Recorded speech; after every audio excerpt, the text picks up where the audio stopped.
우리 학교의 학부 재학생 중 약 10%는 외국인 학생입니다. 이에 국제교류팀에서는 외국인 학생의 학교 적응을 위해 한국인 학생과 1:1 매칭을 맺어 멘토링 프로그램을 진행하고 있는데요. 이번 멘토링 프로그램 후기 공모전에서 최우수상에 입상한 신유연 학생을 만나봤습니다. 안녕하세요. 2021년 2학기 멘토링 프로그램에 참여했던 산업심리학과 신유연이라고 합니다.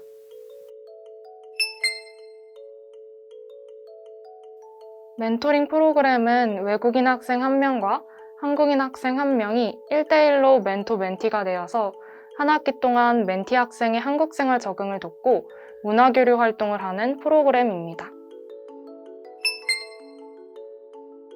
저는 중국 국적의 교환학생분과 매칭되어서 활동하였습니다.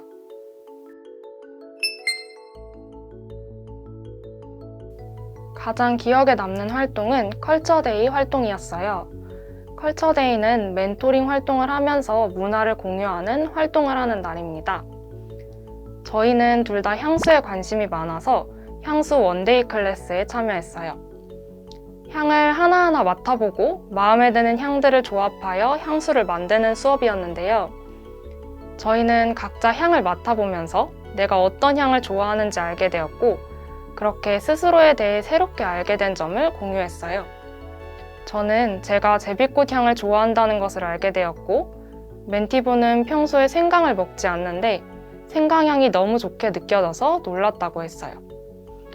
그동안은 서로에 대해서 모르는 점을 물어보고 알아갔다면, 이 활동을 통해서는 이렇게 각자 스스로에 대해서 몰랐던 점을 알게 되고, 그렇게 새롭게 알게 된 사실을 서로 공유하다 보니까 서로에 대해서도 더 잘 알게 된 느낌을 받았던 것 같아요. 또 둘 다 향수를 좋아하다 보니까 향수를 만드는 과정도 정말 즐거워서 가장 기억에 남았습니다.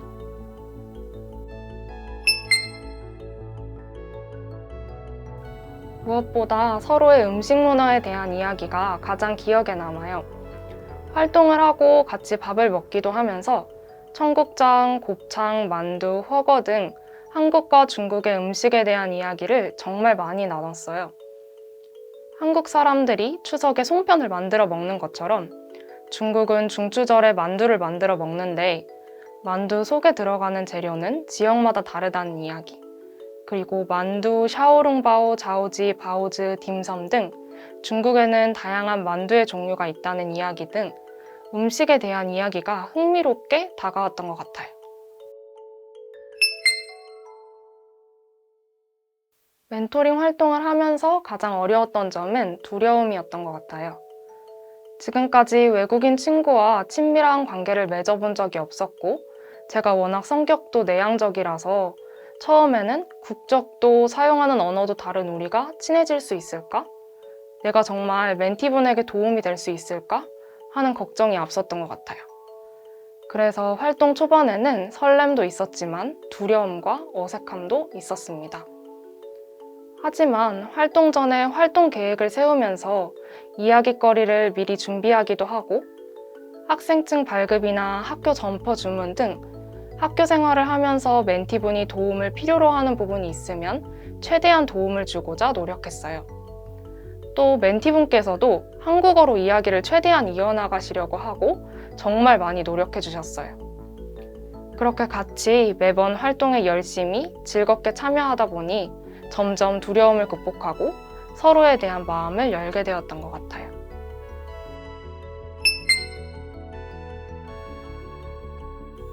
멘토링 활동을 통해서 다른 나라의 문화를 배우고 다양한 경험을 얻을 수 있다는 것이 의미 있게 느껴졌어요. 서로 문화를 공유하면서 많이 배웠고, 활동을 하면서 어려움을 같이 극복하고 즐거운 추억도 만들고 정말 값진 경험을 할 수 있었던 것 같아요.